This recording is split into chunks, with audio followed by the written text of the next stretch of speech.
Whoever was going to run Liberia needed Firestone. It appeared Firestone was financing part of Taylor's insurrection. It was a real dilemma for the company. Firestone's intent was to make money. Always has and always will.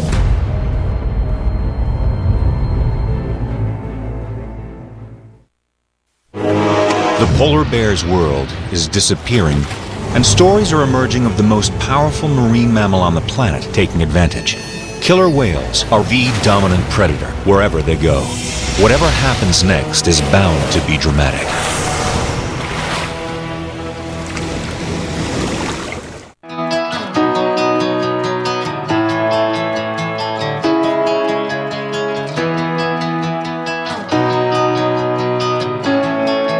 Support for November 17th, Finding Strength After the Storm, is provided in part by the following. Like many families, we lost our home in the tornado on November 17th. We've chosen to rebuild in Washington, a community that we love. I'm proud of my employer, Caterpillar, for its ongoing commitment to make Washington strong. Caterpillar is pleased to sponsor this program on public television. For nearly 80 years, CEFCU has been proud to call Central Illinois home. CEFCU members are your friends and neighbors, so when a tornado devastated our community last November, CEFCU was there to help members rebuild, because together, we're better. A local expert who knows your unique situation makes all the difference. A Country Financial representative is nearby and ready to help with auto, home, life, health, and business insurance. Protect what matters most. The November 17th tornadoes shredded homes and lives. The American Red Cross immediately initiated a large-scale disaster relief effort in order to provide hope and comfort. And even as its emergency relief was occurring, the Red Cross began to help in the long recovery process that continues today. 4 generations of Steegers, proud to be a part of the spirit of rebuilding and rebirth, and proud to provide affordable, fine furniture to Central Illinois. Here's to the future. From all of us at Steegers Furniture.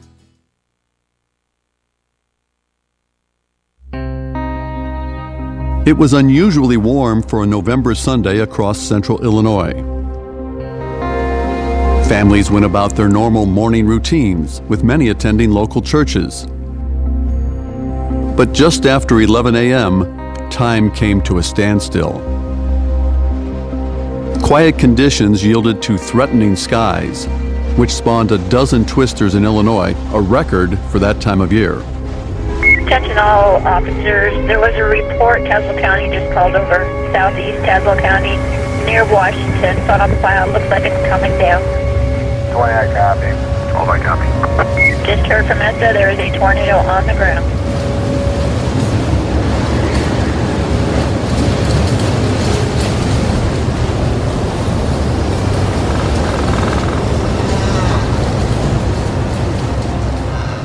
Two of those tornadoes caused massive damage in Tazewell County. One funnel cloud tore through Pekin. But it was a second, more powerful twister, with winds of 190 miles per hour, that began near Springfield and Muller Roads in East Peoria, that caused the most harm. The half-mile wide vortex raced 46 miles in just 45 minutes, leaving a huge scar through the city of Washington, where more than 1,100 homes and businesses were destroyed or damaged. The rubble that was left behind no longer resembled what had been the Devonshire subdivision, Georgetown Common Apartments, and nearby businesses after the tornadic winds pushed through town. Many families were left with nothing more than memories, as their households were literally flattened. It was pitch black, cracking and breaking, and just that awful sound. And I heard what sounded like a train. This was not just another thunderstorm. This was a real tornado. There were people I've never met before that came over to help.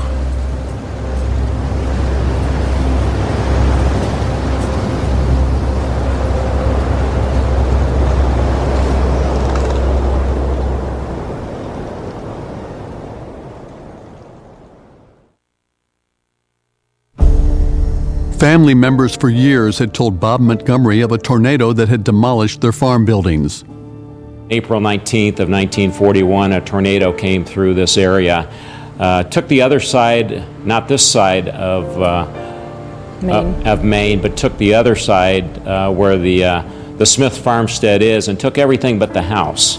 His grandma kept a daily diary. She wrote a note, and it said 8:10 p.m. got hit by a tornado, took everything except the house. That was an early evening spring tornado, the most common time of year and day for a tornado in Illinois. It's much rarer to have morning tornadoes in November. Yet, two twisters roared across Tazewell County on an exceptionally warm day, taking the house that had stood those intervening 72 years. The worst EF4 tornado in November in the history of Illinois was here. The tornado first started to intensify near the WEEK television studio in East Peoria. Meteorologists Chuck Collins and Sandy Gallant were advising viewers of the threat when they had to take their own advice and seek shelter. Get to your basement, get to the centermost portion of your home, and take cover. I am hearing things right now, Chuck. Yes. I think we may need to take shelter right now ourselves. We do. We need to go off the air. Yeah. We will be back when we can. Right. We'll be right back. The storm was strong enough to lift an East Peoria police cruiser up off Muller Road. Officer Zook, he was out watching the tornado, calling it back into the dispatch, and he actually drove in, a very brave man, and then picked him up and put him back down. It left a scarred swath as it crossed South School Street, sparing a group of miniature ponies on the farm of Shirley Upchurch. It reached full strength as it tore up Georgetown Common Apartments. Renters' applications for assistance were delayed because FEMA was not allowed to inspect the structure for the extent of damage due to liability issues. They had a structural engineer do a report, and we sent that to our folks in Washington. They were able to turn that around and give us a solution, and the solution that they came up with was they determined that those structures had been destroyed. If a structure is deemed destroyed, they are no longer in need of inspection. Some residents eventually were allowed to return to their apartments, accompanied by a firefighter. I figured at the very least that would give that added assurance that as they walk up together with that fireman to that front door, that the fireman could do one last assessment of the building prior to letting the person in. The Georgetown Common property remains vacant. The funnel cloud then roared through the Hillcrest Golf Center. As the twister crossed Route 24, it slammed directly into Advance Auto Parts with 3 employees inside. I had an assistant manager on duty, John Walker, who was here, and he had 2 other team members that were here. John was over by the window to the right of the building, saw the tornado over his left shoulder. When I saw it, it just coming onto the street. So I grabbed my crew and ran to the bathroom, and we had maybe 5 seconds, and it was over. But the building was down in less than 10 seconds. Right away, my boss and I got on the task of finding alternate sites for my team. Within a few days, everybody was up and working at other locations. Every employee except Roger Giles. He was trying to avoid the tornado in his kitchen when the tornado took his house and him. His boss subsequently gave purpose to Roger's long hospital stay. While you're laying there, you're like your hips broke and your legs are broke. You don't know how good you're going to walk or whether you'll be able to perform, your job that you had. And then when he comes up and tells you that just take as much time as you need and we'll be there and you'll always have a place to come back to so you can go back to work the day they say you can go. Well, that's great because that's one less thing you got to worry about. After decimating the auto parts store and a few other businesses, the storm was at its maximum strength, leveling neighborhood after neighborhood before reaching farmland on the Montgomery's property. The Montgomery house, machine shed, and barn were among the 1,108 homes in its path through Washington. But it wasn't the structural loss that the Montgomerys mourned most. We own 75 acres right here directly next to the subdivision. And when we looked at it, you could not fathom what was in the field. It was utility poles, it was all kinds of wood, all kinds of metal. We had ceiling fans, we had motors. Every time I go in the field, I fill my pockets with nails. because that's what ruins the tractors and the planters. The Montgomerys came home from church after the storm. For Dustin and Kirsten Essig, they were coming home in the midst of the storm. We followed the tornado probably parallel for about a mile before we lost sight of it, just getting back to our home. And we were able to make it back actually to our street, but we were not able to turn down our street. We were still driving forward. I think at that point we were just basically trying to get out of the path of the tornado. Basically, as high as you could see, there was debris above us. Things were hitting the car. My son Oliver, who was in the vehicle with us, his window was actually smashed out first. So at that point, we knew that we were in pretty big trouble. We were in a bad place. Just blocks away, there are 3 other children. 11-year-old Winston and 2 5-year-old twins were home in the basement. My brother Hudson said, "My ears hurt," and I was like, "What?" And then I threw the blanket and some foam blocks over our head, and then the tornado went over, and I got out, and I was like, I called my mom and my dad, and then they didn't answer because the lines were down, and so I ran out, and I saw this car, just like half of a car, just sitting right there in our basement, and I was like, this might not be so good. My door was the only exit, so we were able to get out of the vehicle, and the second I got out of the vehicle, my mind obviously went back to my children, and just, I was just trying to figure out how to get back home, and we were actually able to see straight through and see that our house was absolutely gone, along with the rest of the homes on our street. Your first thought at that point? That my 3 children were gone. There's no way you could see that amount of devastation and think that people were going to be okay.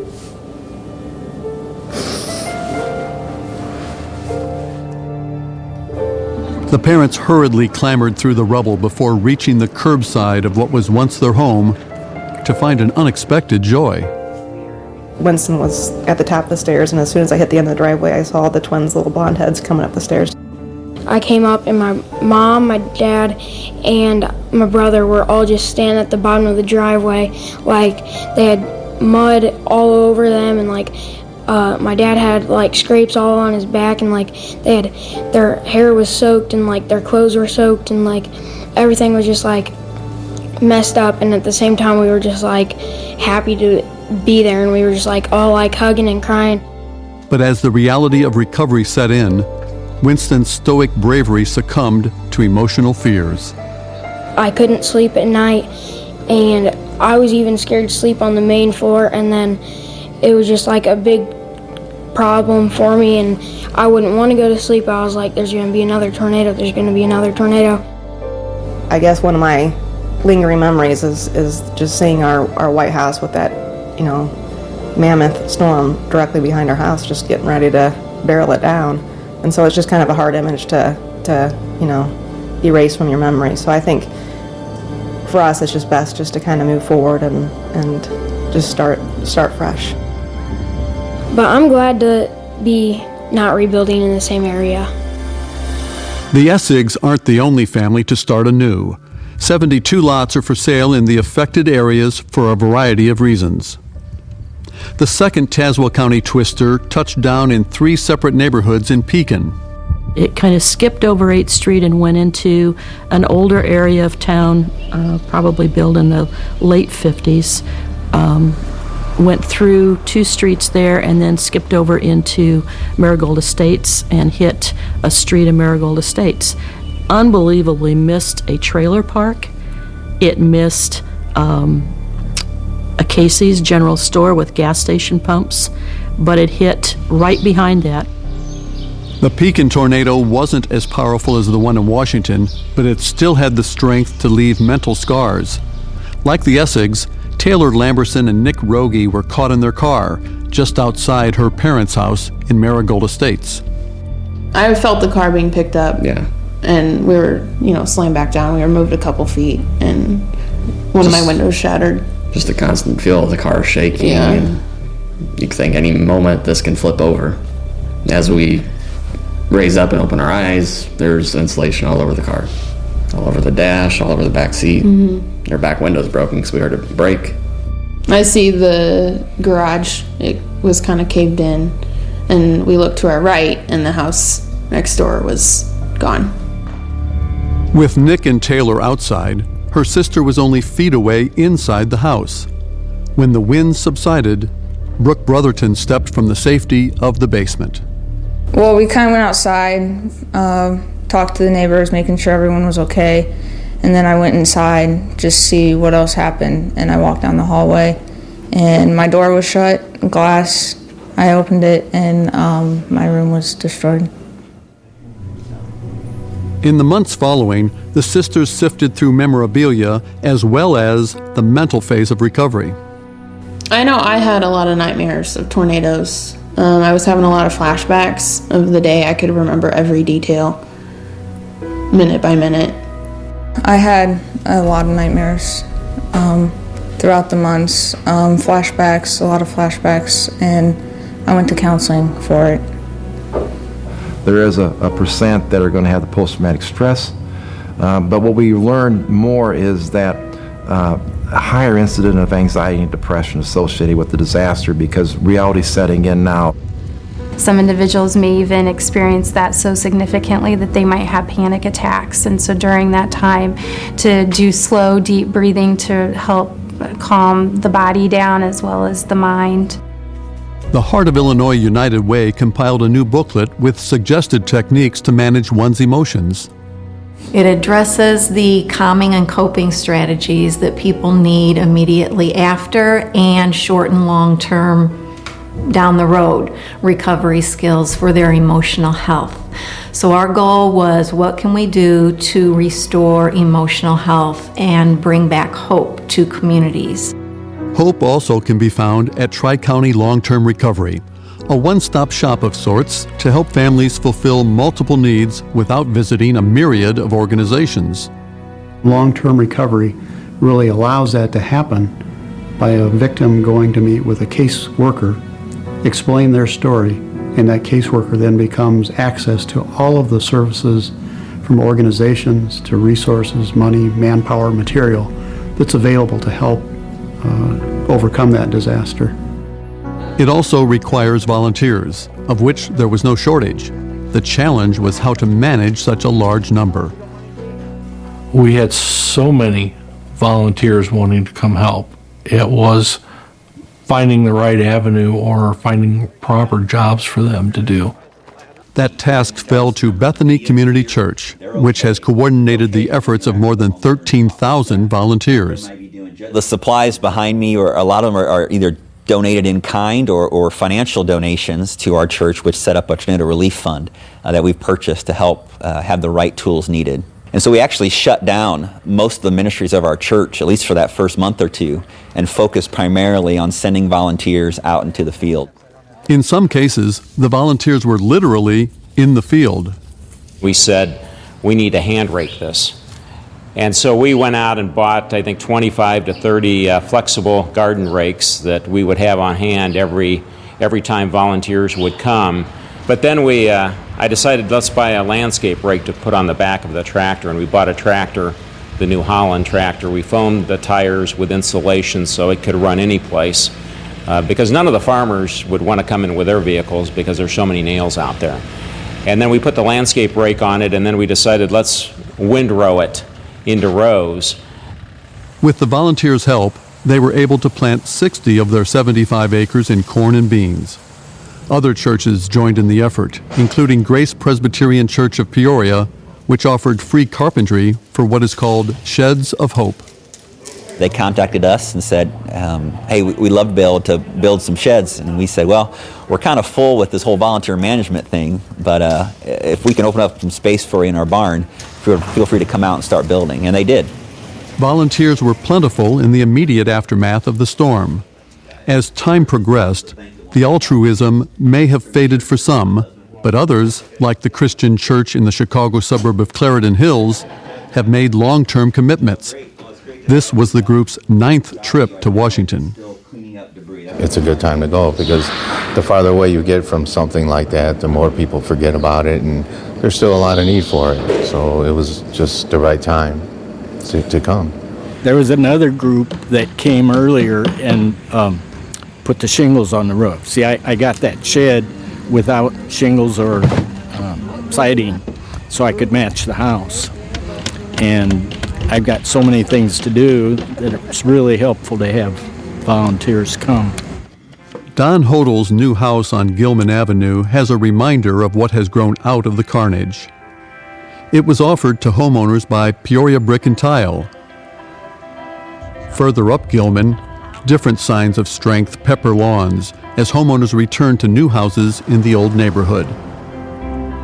In the Trails Edge subdivision, despite not having moved back, neighbors continue to help neighbors through social media.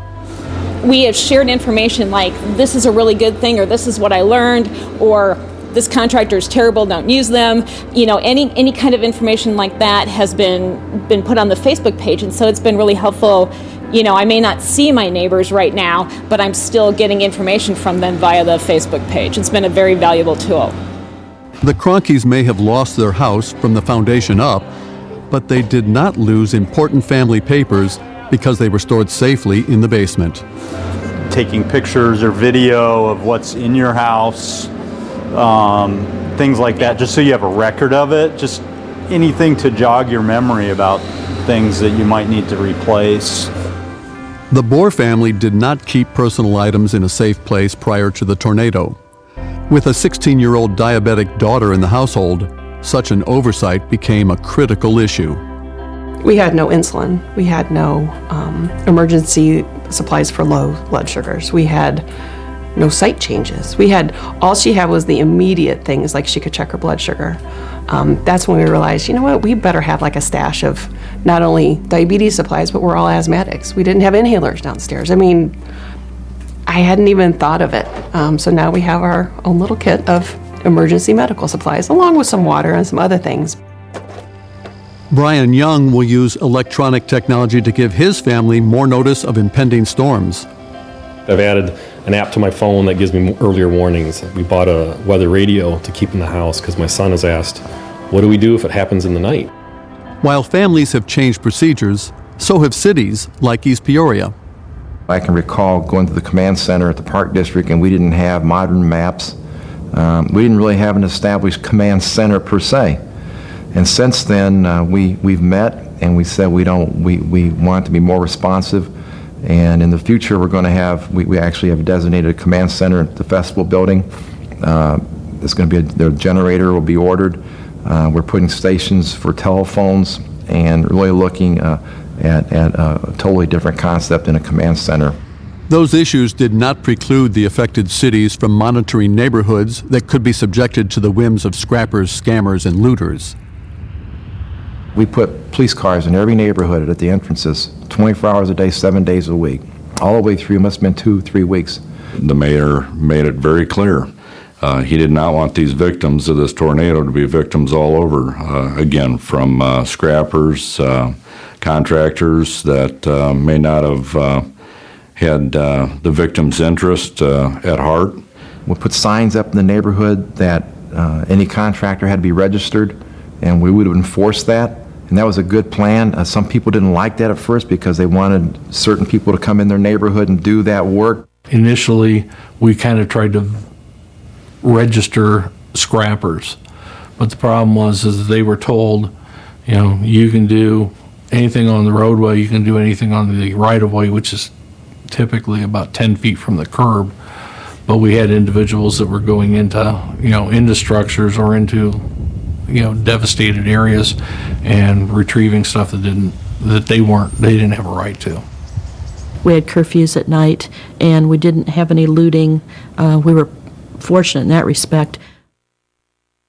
The unstable air mass that spawned 2 Tazewell County tornadoes hovered over the southern 2/3 of Illinois that day, creating a dozen tornadoes that caused widespread power outages in the Ameren, Illinois service territory.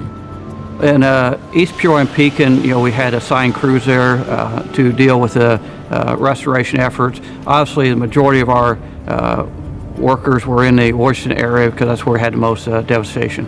We recognized early on the amount of destruction that was occurred to our facilities along Route 24.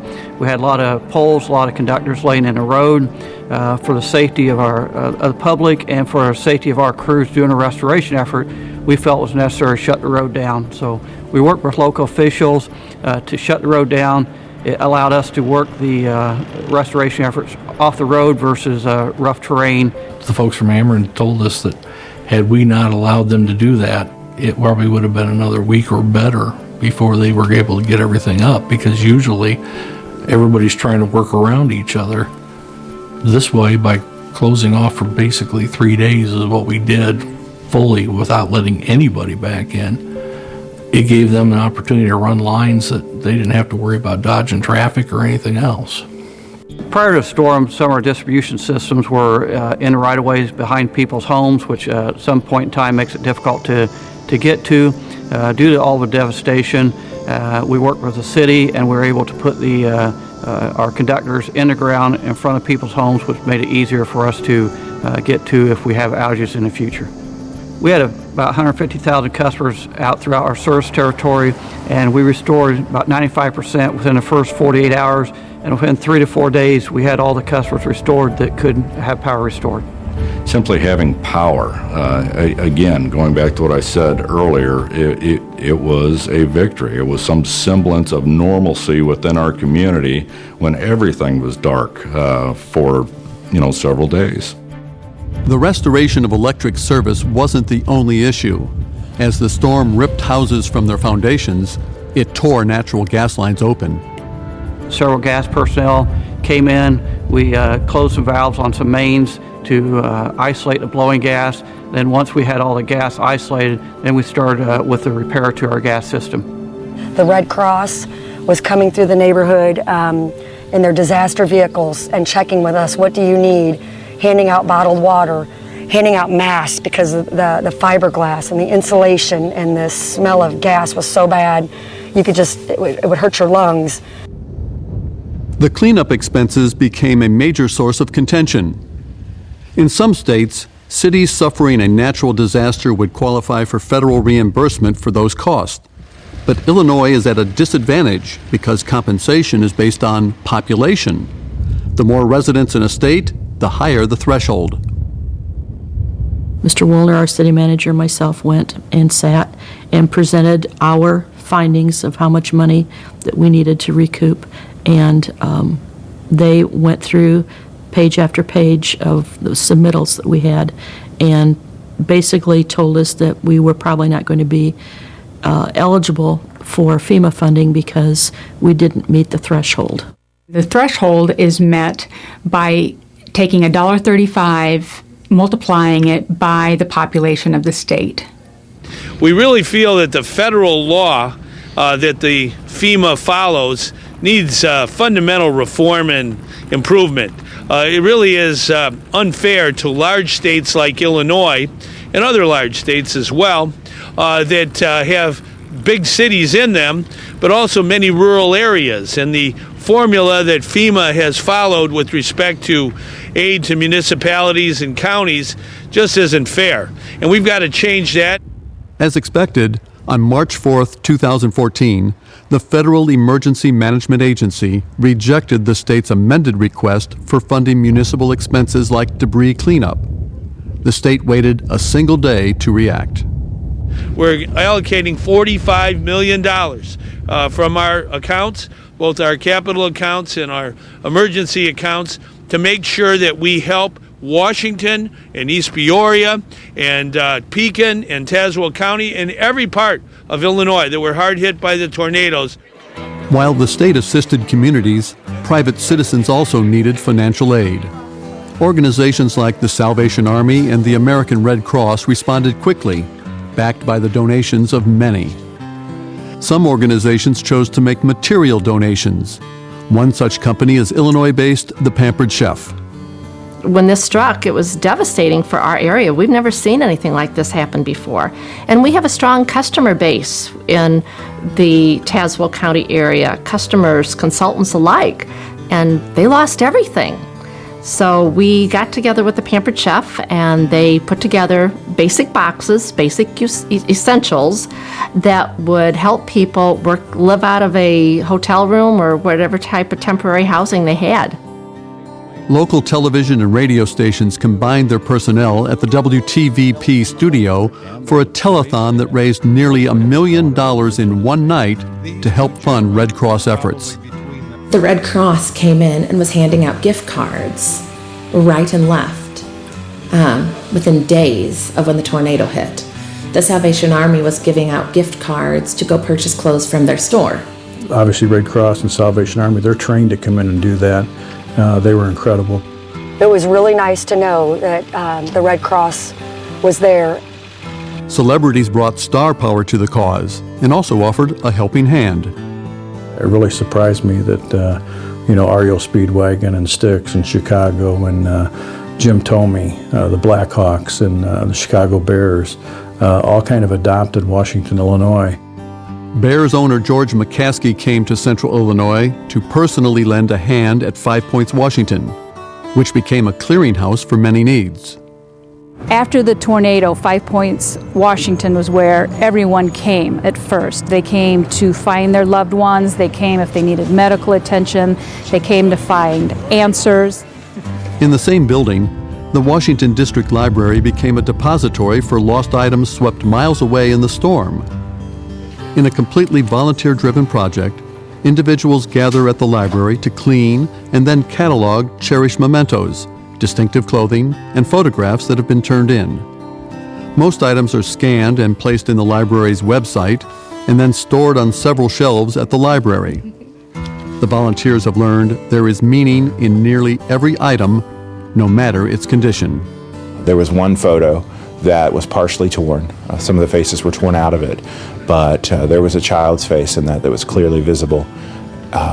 Turns out when the person came and got the photo that their child had passed away, and this was one of the few photos that they had of the child. But sometimes fate takes a more direct route. For Glenn and Sally Williams, the tornado, seen here approaching their white-fenced house, took everything, including a cherished ring. After the twister had passed, the improbable occurred. This is my grandmother's platinum wedding ring that she got married with, and her name was Sally. And I couldn't find this for, about a day and a half. And I just remember going to bed at night, praying and asking to please find this ring. And my grandma has passed away, and I was just praying to her. And my husband had some, his workers, some of his U.S. Marshal co-workers came for the day and helped us. Incredibly, they found the ring under debris in a curb down the street. The Williams home is being replaced. The same could not have been said for the ring. Sometimes, items that might have been sucked into the funnel of the storm stayed put because of an inexplicable change in routine. That was true for Allison Montgomery, who plays in the Peoria Symphony. For whatever reason that morning, I had my favorite viola laying on a love seat, and I just grabbed it as we were running out to church, and I threw it in the case, and for whatever reason, I put all 4 violins in the corner of a room where I never put anything. And when I came home, I came down the hallway from the garage. Well, no, I came in through the dining room window. There was no garage. And when I looked over there, I saw my violins laying in that corner, held down by a piece of ceiling. Brian Young expected the worst when he emerged from his basement, trees having crashed through windows in his house. He was afraid another set of glass had been broken. My pride and joy, my saltwater reef tank, it's the little things that you remember. I remember coming upstairs, looking in the kitchen, seeing the destruction, and I just kind of panned to my left to look in my foyer there, and sure enough, the tank was there. I for sure was expecting all the coral and all the fish flopping on the floor, with several hundred gallons spilled everywhere. Just minor stuff like that, you take that as a little win. Some losses are less emotional in nature, but nonetheless upsetting. When the Eureka Business Association learned of a problem many families were having with insurance coverage, a program called Springing Up Trees sprang to life. The association is providing a tree for at least 100 families. The Verdicts were the first family to enjoy their new tree, a replacement for 2 trees lost to the wind. Washington's very important to the community of Eureka, and we wanted to do something that we could have a lasting impact on the people of the town. It was brought up that a lot of times trees aren't covered, landscaping is iffy on your insurance. There was absolutely no tree coverage, so we paid out of pocket to get the trees removed. Victoria and I went to pick out the tree, and we got an autumn maple. And the reason we got an autumn maple is we wanted one with colorful leaves. I like it. I can't wait for it to grow. And so as we are planting these trees in the community of Washington, we are putting tags on them of who donated them. If a person donates $200 or more, for every $200 donated, we're going to tag a tree with their name. This tree is tagged by a company in Peoria for the benefit of someone who died at that company in memory of him. For many homeowners, it's the lawn that needs attention. We're beginning to see the need for soil remediation, something that most of us probably wouldn't think of when we think of a tornado. We think of rebuilding the house, rebuilding the school, but we don't think of the debris that's left behind and impaled in the earth, and the fact that then the house is built, but the kids can't play in the yard or can't play in the park. And that need, frequently not covered by insurance, is pretty significant. I know all the neighbors are taking the top 4 inches of soil off of their yards and bringing in new topsoil, and then either seeding or sodding. So that's a process we still have to address. The insurance company would like us to just, what do they call it, power rake and vacuum the lawn, but I'm not sure I'm comfortable with that from a safety issue. I think we probably need to do the scraping, so we're going to be asking them for safety reasons to pay for the scraping and bringing in the topsoil. One day we hope to have our kids be able to run through their lawns without any fear of anything sticking in their feet. On the turf at Babcock Field, the Panthers have traditionally been a football powerhouse. They were undefeated that fall, with a playoff game scheduled the Saturday after the tornado struck, which damaged or destroyed the homes of 7 varsity players. Our first meeting that we had wasn't about football or anything. That Tuesday when we got together was just trying to find out, who needs a place to stay, who needs clothes, what can we do to help you guys out more than anything about the football game or anything that way. So if you ask any of those kids, it wasn't all the things they lost. The most important thing to them, and put it at the clear forefront, is their family and their friends. The fact that Coach said we're going to take time and work with the community speaks a lot about Daryl Crouch and his team. We had support from some unbelievable organizations that you wouldn't have thought. The Bears organization and the McCaskey family was huge. Brock Spack over at Illinois State, we really had nowhere we could practice. We had no power, nowhere for our guys to shower. They let us come over there and practice. And then, like I said, those moms came in and fed us lunch and gave us food to come home with. Aisha was willing to wash our clothes. Eureka College, Kurt Barth, let us come over there because we had no power. This is the first time in my whole coaching career where you coach a game and our kids never saw a film of who they were playing. I think our locker room was pretty close to status quo by that Saturday. I think football gave our guys a sense of normalcy in their lives, something they could at least be grounded. Even those guys that had lost their homes or had their homes heavily damaged, it was at least a place where they felt comfortable and probably felt safe being here and being around their friends. The team lost the semifinal game in the playoffs to eventual state champion Sacred Heart Griffin, a team whose nickname is, ironically, the Cyclones. Uniforms of a different type, meanwhile, were patrolling the streets. I've been a policeman for 16 years. They always talk about thin blue line, brotherhood of the badge, all that type of stuff. Brown uniform, blue uniform, we're all brothers. Never realized it till then. It was amazing. There were people I've never met before that came over to help. And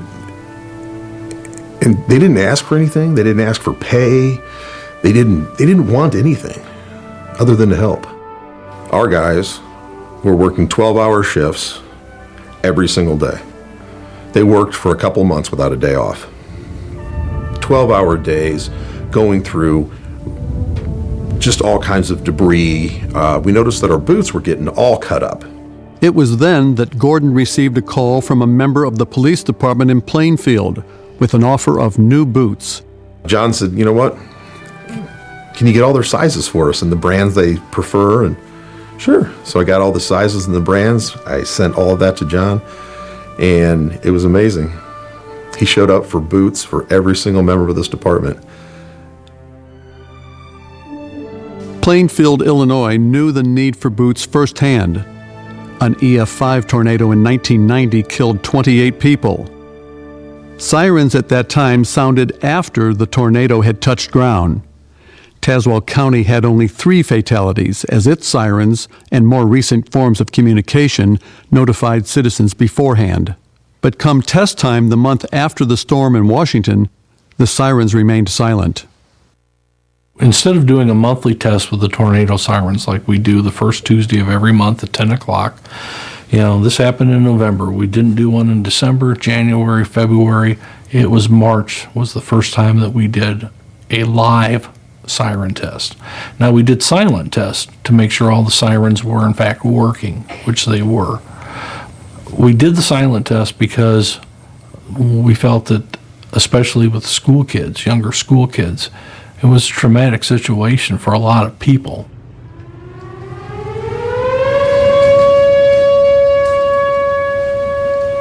I work night shift, so I'd been sleeping, and the sirens went off. The siren is right down the street from us. After awakening, the Bohr family learned adjacent streets had been hit. They drove to Stone Ridge subdivision to offer help. My husband even took one of the gentlemen who passed away several weeks later.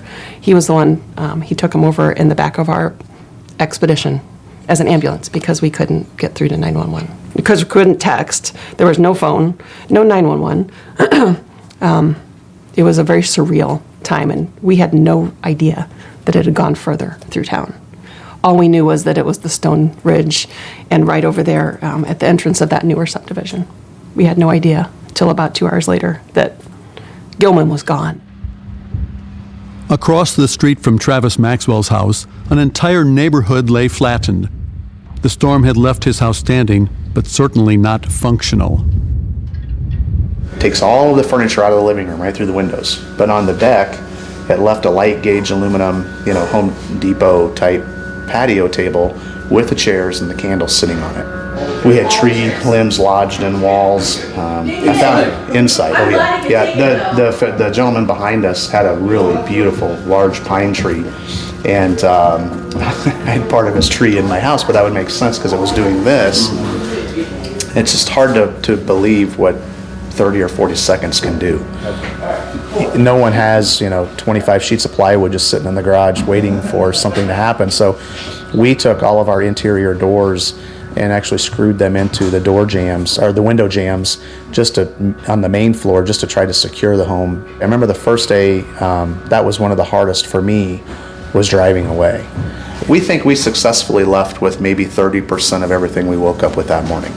And looking at the neighbors, that is 30% more than a lot of them left with. So we know we're fortunate. Slightly more than 4 months later, the Maxwells moved back home, one of the first families to return to the neighborhood. The memory of the day they drove away had faded.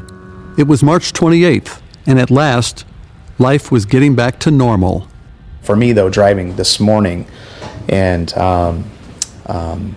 it kind of hit me that, hey, I had the pups in the car, and I said, hey, we're going home. Many families displaced from their homes needed temporary housing, something many insurance policies do cover. Your policy does have some coverage for your out-of-the-ordinary expenses, living expenses. So a lot of them had money to be able to stay in a hotel, to rent a place eventually. Not a lot of people have renter's insurance. We rent an apartment, and as soon as that happened, we got renter's insurance because you never know. People in a renting situation, pretty much they buy the minimum amount. So I could see that would be an issue because they tend to underestimate what the value of their contents might be. Now, there have been frustrations associated with insurance. There have been frustrations as far as different aspects of reconstruction, the magnitude of just things that they hadn't anticipated. People don't realize that it really takes a lot of money to rebuild or repair a home that's been substantially damaged. If you just take a clean lot and you've got a nice clean build from scratch, that is so much less expensive than trying to rebuild on a damaged location. You have a lot of things go into that, your debris removal, and especially a partial build. You might have some ordinance issues now, some upgrades to the home that need to be done now because of that. Because of the widespread impact of the tornadoes and the questions that arose, Winter Insurance is in the process of reviewing insurance policies with their clients. We've asked people to really take a hard look at their contents that they have around the home. Years ago, we used to give people a book to take and write an inventory and take that someplace like your safety deposit box and keep it. Well, now with technology, there are so many good ways for you to keep that information off-site. So at the very least, you could go around with your cell phone and take some snapshots of a room, because at a time of loss, when you're devastated, you're asked to recall what was in that room. Not only that, but what was in the storage box, or what was in the hutch, or what was, all these nooks and crannies of your home that you have no idea what's in there, really. If you have specialty items in your home, like jewelry, guns, valuable cameras, antiques, those should really be scheduled on the policy if you want them to have the full value coverage. Insurance policies vary widely, designed to meet the particular needs of a family. There may not be coverage for some items, like landscaping. Volunteerism often fills in the void left when a policy falls short. The churches here in Washington have been just phenomenal with helping with the voluntary needs that the community has. I think if someone wants to prepare for a disaster, it starts with relationships. And so we had some deep seated relationships amongst the churches here in our town, especially amongst the leaders and the pastors of those churches. It was that type of relationship that led to the establishment of Hope Swings in Washington, a program to supply swing sets to children. A youth group in Coral Gables, Florida, suggested the idea to Crossroads United Methodist Church. We contacted Home Depot, who were great after the tornado, and they helped us throughout the program. They kind of led us to the company that actually builds the whole swing set design, Playstar up in Wisconsin, and they had some swing sets that they wanted to kind of get rid of, and we wanted to have, and so they set it up to give us a pretty good discount. Members of First United Methodist Church in Peoria and Evangelical United Methodist Church in Washington helped with the assembly. We had different groups youth groups from different churches in the United States, like that group from Coral Gables came up. We had youth groups from Indiana, Minnesota, local ones from Peoria and Germantown Hills. Just each week we have 30 to 40 youth group kids who spend a week building swing sets. We'd deliver them and we would interact with the families, and we'd watch kids swing and slide for the first times, and some of the parents really said this was the first time that their son or daughter had smiled or laughed in months because of losing everything. Just the stress and the not understanding where their things are. Now they have something that's their own swing set to play on and to have fun with. Stories of hope and survival are being archived at the Washington Historical Society. Written recollections from residents have been cataloged and filed so future generations can learn from these personal experiences.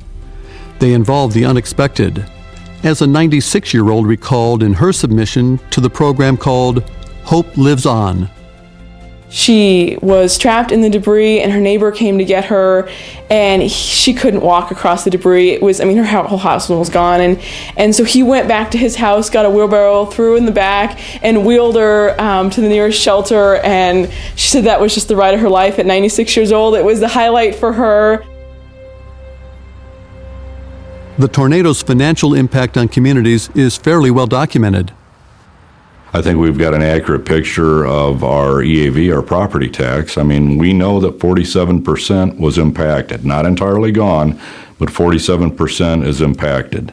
5 to 6% of that is my city budget. The overwhelming majority of the property tax goes to the schools, so there's going to be a ripple effect.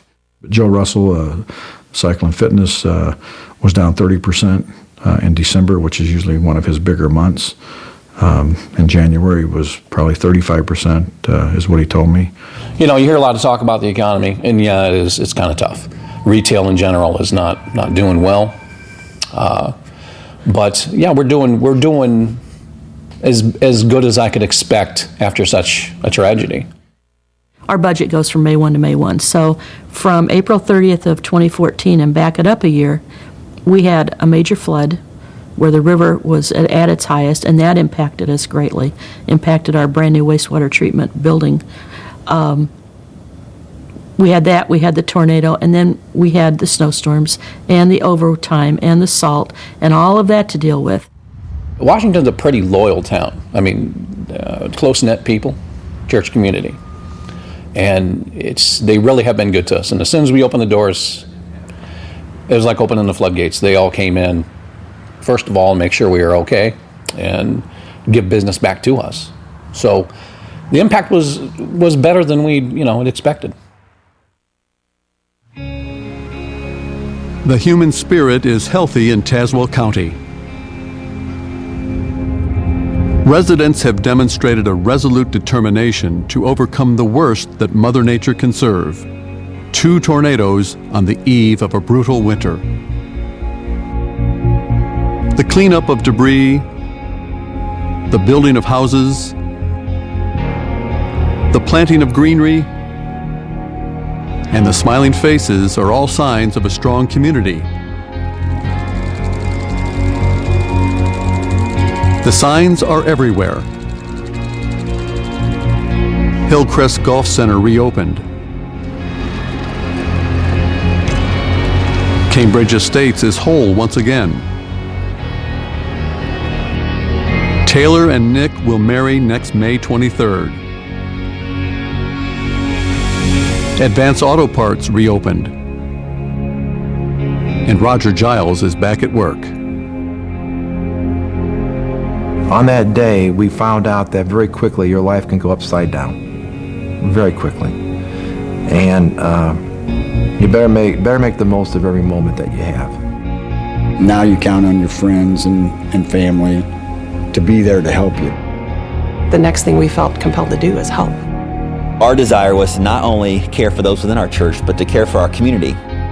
In the grand scheme of things, there's no way you could handle it without the support of the community. I think that's what makes Central Illinois, Central Illinois. That's what makes this town what it is. It was heartwarming to see people come from surrounding areas, surrounding states to come and to help us. There's a huge sense of community here that I don't know if we've lived anywhere else. We've lived all over the country, that we felt this connected to the community. It's just amazing to me, and I'm so thankful that in a day like today, in a time like now, that people are still that way. A day doesn't go by that I don't thank God for that I still have my kids. He turned to me and he says, "There will never be a crop that you will be more attached to than this one, having crawled through the field on your knees." I think that gave them a little bit of a perspective of how much of a brotherhood that really that football world is. I'm most proud of the way the community came together. The sense of family and community here is something that you just can't describe unless you live through it. I don't ever want to move away. It really is amazing, the fabric of this community.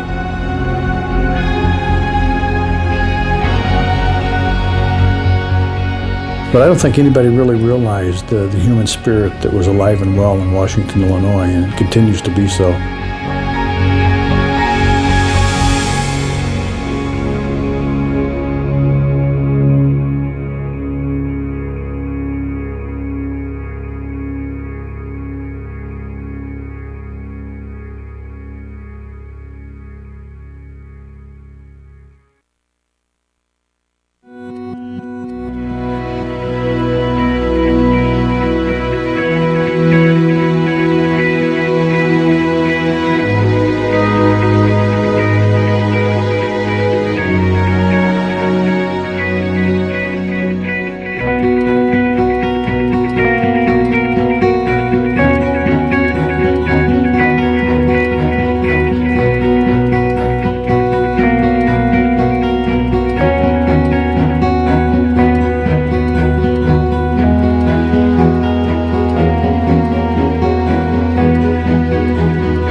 Support for November 17th, Finding Strength After the Storm, is provided in part by the following.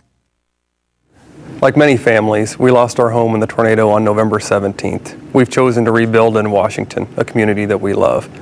I'm proud of my employer, Caterpillar, for its ongoing commitment to make Washington strong. Caterpillar is pleased to sponsor this program on public television.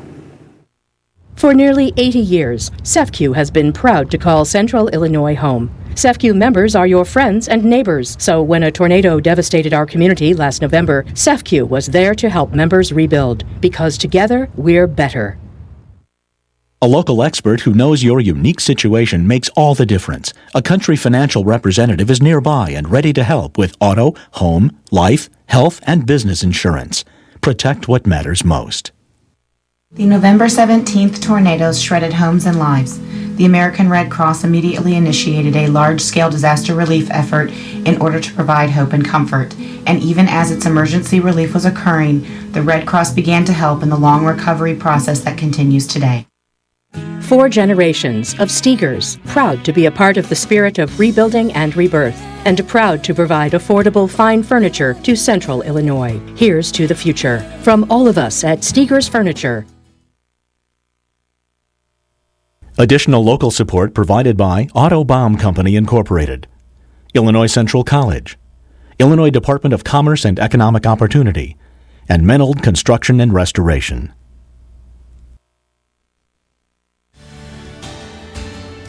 Some students do not respond well in a typical learning environment. There are alternatives out there, including a program in McLean County called Stay 4 that serves students throughout the state of Illinois, an online service that's about to start up, and also at Wildlife Prairie Park, there's a high school called the Peoria Regional Learning Center. We'll discuss alternatives in education on the next At Issue.